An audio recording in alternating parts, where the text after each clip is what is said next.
I was going to do a Your Comments video today, and I'll be doing another one later on today, by the way, but I'm a sort of victim of my own propensity to mix things up. If you remember, yesterday's video was a sort of mishmash of some Lanzini talk, wasn't it? We talked about the Frankfurt fans trying to infiltrate the London Stadium ahead of the Europa League game, and of course I spoke to Jed, who was the former West Ham scout. As a result, all your comments on yesterday's video are all a bit of a mishmash. So I probably should just separate them now. So in this video today, we're going to be talking about, we'll talk about Ivan Toney. We will talk about a ticketing fiasco, which ain't good. I mean, there's tickets that were for sale yesterday for 20, 30, 40 quid on the official West Ham website and ticketing website, which are now have found their way onto the open market for prices starting at £275 and finishing at £1,500. Not good at all. I want to discuss that. I'll discuss the company that are selling them. Certainly, I'll probably try and sell you a shaver at some point as well, just so as you're aware. But if you're not interested in any of those things, particularly ticketing, I know it's not everyone's cup of tea, particularly if you're overseas. But this is some pretty poor stuff's going on here, and a number of you have left comments. You certainly didn't share my there's no other way of saying it, the success that I had in being able to go onto the system and purchase tickets. That wasn't all of your experience at all. So I think it's only fair that we go and look at a few of the comments from that as well. But there will be a Lanzini. We'll discuss Lanzini and your comments on that in the video a little bit later on. The ticketing stuff is bad. There's no way of saying it aside from that. There's this website, I'll tell you now, I'm going to pop up screenshots, we can have a look at it. It's called livefootballtickets.com.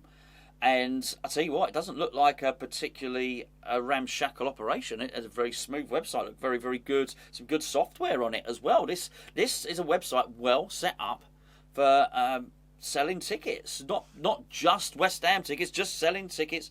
Full stop. It doesn't have the look of a sort of ticket tout backstreet alley operation, far from it. So I want to know how they've got on there, and it's particularly unfair when West Ham fans feel that they've missed out that these are available to the general public. Certainly, before I go any further, what I'd like to do is point you in the direction of the sponsor of this video today, who are Manscaped. Now, we've got a discount code for you on Manscaped, which is 20% off of all of their products. If you're going to buy one, do it now, because, well, we don't know how long they're going to be sponsoring us for, particularly if I don't flog some of these. The discount code is HammersChat, all one word. Go to Manscaped, put in discount code HammersChat, you get 20% off. 20% off of what, I hear you ask? Well, they're men's grooming kits. Look, I use this stuff anyway. My last two I've thrown out. I'm not going to lie to you. When Manscaped asked us to promote their kit, basically, they gave myself and Gio one of these for free. This one, which is the Weed Whacker, that's for the Uta and the ears, if you've got hairy ears. I don't have hairy ears, fortunately, not yet anyway. I actually bought this with my own money. I did use the HammersChat discount code, I must be honest with you. This is absolutely fantastic. The great thing about this is it's got wireless charging. Not that that particularly bothers me. It's got a light. I don't know why you need a light, by the way. Magnifying glass, maybe. But what is really good about this is you can use it in the wet. It's got ceramic teeth as well. So it basically doesn't bite or cut or pull. Very, very good bits of kit. They do a load of other stuff as well. They do a very nice cologne. Unfortunately, I can't show you because I can't seem to get it out of the box. What a bloody... What an idiot. There you go. It's got some lovely colognes. They've just got a load of lovely male grooming kits. It's called Manscaped. The link is in the description below, or just Google Manscaped UK. Go there, apply your code, knock yourselves out, and keep yourself all groomed and trimmed up. And don't forget, if you're doing downstairs, have a little check, because Manscaped are very, very up on basically men's health, and they are great supporters of Tom Beeder's Foundation. Right, anyway, onwards and upwards. Now we are all cleanly shaven and freshly ready for the... I think we probably better start with Ivan Toney, and I'll tell you why. Not that he's got anything to do with shaving, of course, but I think once I get my teeth into this ticketing fiasco, it ain't good, and it could drag on for a little bit. There were a few comments yesterday about West Ham should be looking to buy Ivan Toney. A lot of the newspapers were running with the fact that we were now interested in Ivan Toney again. Now, there were a few funny stories yesterday. One of them mentioned that we were out of the race for Blackburn's Ben Brereton Diaz. If you remember, I think he's a Chilean international who's from Stoke, basically. Now, I don't ever think we were truly in for him. Sorry, that is not my dog, by the way. They just go, no, that's next door's dog. No respecter if they're in the video. We were never in for Ben Brereton Diaz, but what it said was we were in for Ivan Toney. Ivan Toney, and that we'd been quoted by Brentford 50 million. Now, there was a couple of people on the chat who were quite annoyed about this, saying, well, this is disgraceful. Why didn't we have the opportunity to pick him up for 5 million when he was at Peterborough? Now, we did have the opportunity. We actually had first refusal when he was at Peterborough. And I think David Moyes did as well, but David Moyes didn't want him, basically. And then he went on and he signed for Brentford. So, I mean, whilst he might have been offered him, we weren't interested at all. I think the question is, are we interested now? And as I understand it, no, we're not. I think he's an all right player. I don't think he's bad at all. I think I say all right. Damn him, fake praise. Looks pretty good, doesn't he? Really. 50 million. That seems a bit steep. I don't know, but it depends how far down the list he is. Really, as I understand it, he's not even in the top 5 targets that David Moyes has got. We don't get to find out the top 5 targets. It just sort of gets leaked and put out there that he's not. David Moore doesn't feel he represents good value for money. 50 million? I don't know. I don't know whether that's value for money anymore. I don't know whether that's just sort of the going rate for a striker. I do feel, by the way, when you look at the respective goal scoring records of someone like him and Darwin Núñez scored something like 26 goals in 30 something games. He plays 3 games. If he plays 3 games, he'll score 2 goals. I don't mind paying £50 million for a striker, but I think when you pay 50 million, you want a 20 goal a season striker, don't you? I'm not sure that Ivan Toney is that, and that is maybe the case there. Anyway, apparently, but as I say, it's come out. The club have officially but unofficially sort of rubbish the stories. We're not in for him at all. Anyway, there you go. Make of that what you will. But I do think I've seen so many times where we get upset because we haven't signed a player that we had no intention of signing anyway. I don't think he's of interest for whatever reason. Might not even be his playing style. Might be the David Moyes MOT. We all know what it is. He did that wonderful podcast last week. If he hasn't got the 3 non-negotiables, then it doesn't really matter how many goals he scores. That being said, maybe somewhere in there is a 20 goal a season striker, and he may do it at some point. But I'm not convinced at the moment, but I wouldn't say no if we signed him. I tell you what, Ivan Toney is, and Antonio is certainly better than Antonio, and no Ivan Toney, I would imagine. Anyway, let's go on to this ticketing. I want to go through I'll go through the comments in a minute. I want you to look at this. I will pop these up on screen here. Live football tickets. As you look at this, and I screenshotted this morning, and this morning being Thursday, by the time you watch this, Friday, 294 tickets available. If you can see where it says available tickets, it says 236 alongside upper tier. I mean, they're the cheapest seats in the house, basically. £275 for those seats. These were up and available within, I think it was an hour and a half of the tickets being sold out. Now, there were a number of you that queued for these tickets as well, and there was at one point, I think there was, that I noticed, 13,000 people in the queue. West Ham fans have missed out, and now these are on general sale. Now, I will point you to the small print here. It says, due to UEFA regulations, please be advised that fans from the away team country cannot buy tickets for the home section of the stadium. All the tickets listed are for home fans, unless otherwise noted. We reserve the right to cancel any booking that does not abide by this regulation. Well, that's easy to circumvent, that sort of thing. What is going to be really interesting is how the stewards, and I don't envy them, I'm not immediately starting hating on the stewards, far from it, and they've got a really tough job, because we saw what happened against Barcelona. Frankfurt fans sort of bought for 30,000 tickets. Barcelona's still really unhappy about it. I don't blame the Frankfurt fans for trying it on, but we've got to make sure that we don't let it happen.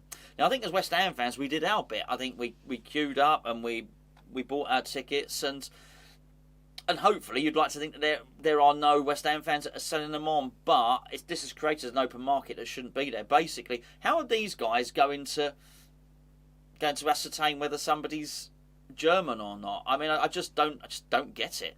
I really don't. The tickets, when they're bought, are going to be sent via email, aren't they? Going to be digital tickets. You just, unless you've got something really German in your email address, how are they going to police it? I don't know. People just use a VPN and they'll do it anyway. I just hope that as soon as anyone's identified as being a German fan, that unfortunately, they're going to have to be kicked out. It's as simple as that. And I'm sorry, but that's what would happen to West Ham fans. And you know what? Look, there's a load of our fans that had their tickets cancelled, so, I'm talking about the Leon game here, so fair's fair. Now, that is just, by the way, that's just the first page. And here's something I really want to bring to your attention. Now, what I want you to do is, before I click off that first page, have a look at the diagram of the stadium. Can you see all the seats are coloured in? Look at this second page. Can you see none of the seats are coloured in? And let me tell you why. Because just to the left, where it says alongside lower tier 775, can you see I've highlighted that? That's because my cursor was hovering over that. What it does is it highlights the area in the stadium where the seats are going to be. Okay, now before you're shocked at the prices, I want you then to have a look at the last diagram on here. And again, take a look at the stadium. Take a look at the stadium graphic. Can you see the highlighted seats is now different? It's very particular. So it's actually telling you 107 hospitality lower tier, hospitality lounge. Here's my point on this.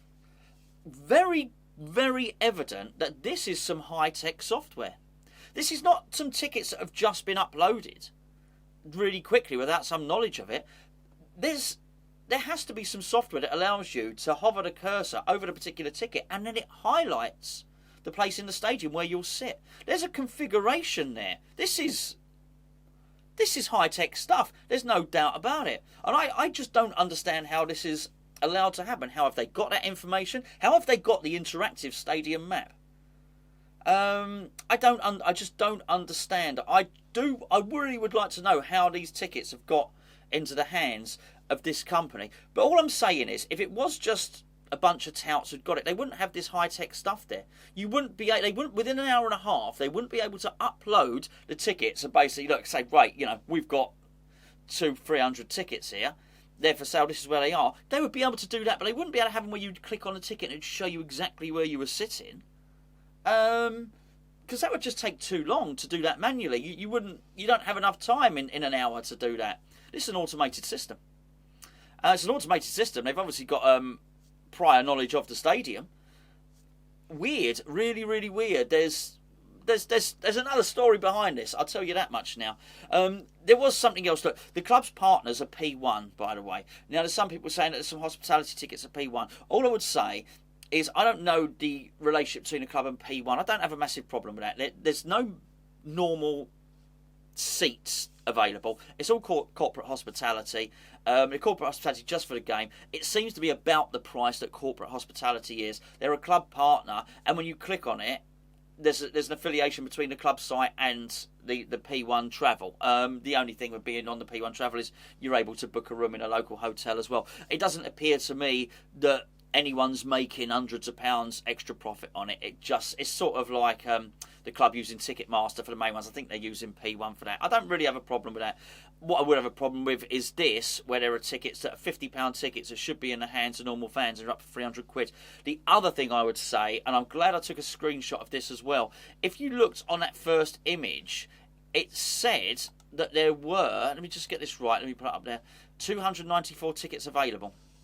That was on Thursday morning. Thursday afternoon at about 4 o'clock, I got back home, I went back on the website, and it said that there were over 300 tickets available. So they've actually gained more tickets in that time. I think this is scurrilous, quite frankly. I think it's really bang out of order. I just want to take you to a few of the comments now from a load of you who are really annoyed that you didn't get your tickets. And I totally understand. Let me just read a couple of them now. Please excuse me if I'm having to jump between because a lot of them are Lanzini ones, and as I mentioned earlier. Greg Thomas said, gutted I couldn't get a ticket, but it would have been my first game of the season. I definitely don't deserve it compared to some other fans, but I'm still gutted. So, look, Greg just couldn't get a ticket, but he understands it. He's got no sort of loyalty points. He's not been to any games this season. He gets it. Now, let's have a little look at this. So this is Mark David. He said, personally, I thought the ticketing system was a disgrace. It crashed twice, and when I did get through, I was selecting a seat, but I wasn't able to add it to my basket, so I missed out. Well, I'm very sorry, Mark, that you did miss out there. And the system worked for me because it didn't crash, but I get this. I understand it. When it crashes, it's so frustrating. I actually had it with the Tyson Fury fight, actually, and I was in the queue and I waited, and actually it crashed, and by the time it had refreshed, I was to the back of the queue and I missed out and didn't get tickets. I mean, it's that thing, isn't it, when you're on the phone and okay, press one for this department, press 2 for this department, press 3. You press 3, and okay, get through to that department. You're in a queue. You're well done. You're a valued customer. You are now 8th in the queue. You're now 7th in the queue. Bit more lift music, bit more moody music.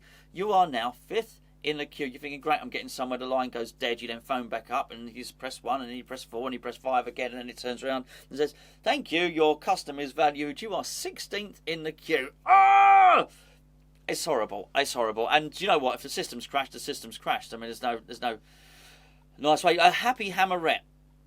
She said it was awful, talking about a ticketing system. 2 hours, my pop, so obviously my dad, spent trying to get one extra seat, and it just kept crashing as soon as he was in. Within 30 minutes, so-called Hammers fans were selling their tickets online for 3 times the price. Disgusting. Lambie said, joke, season ticket holders get extra seats. It means it never goes on to general sale for proper fans. Well, I mean, that's it's hard for me to talk because I was one of those. I'm one of those season ticket holders. All I can say is, I'm taking me old man. I think the general sale is I think they needed to try and make sure that they didn't get into the hands of the Frankfurt fans. That I understand, but it just the fact that so many of them have ended up on the open market just shows that for the folly that it absolutely is. Chuck, who's a big supporter of the channel, says same thing happened to me.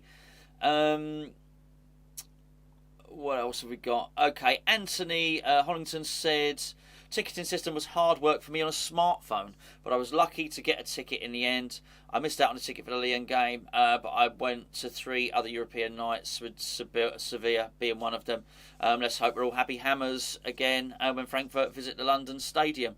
There you go again. Now I do understand that people are going to be annoyed. So there's going to be more people on here who said I didn't get a ticket than said they did get a ticket. I get that, but I just felt it was fair to talk about this on the channel because it's, I felt a bit crap actually because I came on a video yesterday and said, oh yeah, brilliant, I got a ticket, and then so many of you came on today said we didn't get a ticket. And I feel sort of bad for you really. So MOTR1912 says a Claret member joined the queue at 3:35 and by 4:07 had my son's tickets. I hadn't been able to get to both Sevilla and the Lyon home leagues due to work, but my son has a ticket without any hassle, and it was the same for the Frankfurt game. Okay, sorry, so there is one there saying it worked. It worked well. Ryan said the whole ticketing selling is rubbish. I've been a West Ham supporter for 32 years, and I've seen some bad times, but the last 3 Euro games could have been once in a lifetime. Not been able to get a ticket for me and my missus. The whole thing is disgusting. I'm not a season ticket holder, but would still like to share in the good times like everybody else. Clubs should hang their heads in shame. Lambie10 says I'm in the same boat. All season ticket holders have got extra tickets for whoever is wrong. Upton Park held 30,000, so where the extra 30,000 fans come from. I think, to be fair, as someone that goes to the stadium, I do think for every game there are at least 50,000 West Ham fans in there. I think it is. I don't notice a ton of tourists in there anymore. I don't know how many season tickets. I think that the problem is with this, and this is something that I heard, which was people, if you were on the season ticket waiting list, you were allowed to purchase a ticket before they went on general sale, which obviously they never went on general sale. I don't know if that's true or not. If that was the case, then it's a loophole, isn't it? I think you have to pay £10 to go on the season ticket waiting list. I might be wrong. But please don't get. I don't want to give out false information. But if that was a loophole, then that was something that's not particularly good.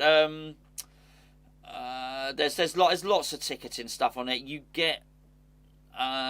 Jamie Carr, I'll just read this one. I barely managed to get a single ticket. I had to keep clicking through the seats, and eventually one hit my basket. Not my first choice, but bloody glad I'm going. That is one thing I did notice when I was on there, and you zoom in on the, you pick a section. That's what you have to do. You get the stadium, you pick a section, it zooms in on it. There's lots of little blue dots and the available seats. I did find myself, I'll click on that one. Then by the time I would just sort of double check to make sure, okay, which part of the stadium's that in? Is it, how near is it to my season ticket seat? So, so the old man's going and all the rest of it. And just in the time it takes me to do that, I'd then click on it and say this is no longer available. So until it was in your once in your basket, they'd hold it for a certain time. But if you were just clicked on it and you're in the stadium, someone else could come in and nab it. There we go. Anyway, sorry, I will just do one more. This is Claudius Hempstead said, personally, I thought the ticketing was poor. Finding the link was almost impossible. I've got to say, that is not easy. It's not intuitive on the website. It's not intuitive. It's really... Hold on, where am I clicking here? So actually, you have to get onto the e-ticketing. Actually, on the main ticket, the main website, it tells you, these... You click on tickets. I think it's whufc.com. You go into tickets, and there it was... the Frankfurt game, but you couldn't click on it. You actually had to go into the e-ticketing part of the website. It's not intuitive. There's not a big button there saying get tickets here, basically. Anyway, in the end, Claudius did get one. He's saying a dear friend of his didn't. And he's actually a long-standing season ticket holder and he didn't even get one. Acid Joke says, I would stand a better chance of getting a ticket off Frankfurt out or a local one. And then he's written something in German. I don't know what it means. I'll put it through Google Translate later. So there you go. I mean, yeah, pretty crappy old video, this one. But, I mean, it needs to be done, really. There's a lot of unhappy fans. I think there's a lot of happy fans. There's going to be at least, 50, 60,000 happy fans. It is the number of Frankfurt fans that are there that I'm worried about. And just where are these tickets going? Who is this company, this live ticketing company? Not good at all. Right, I'll be back later on with the Lanzini video.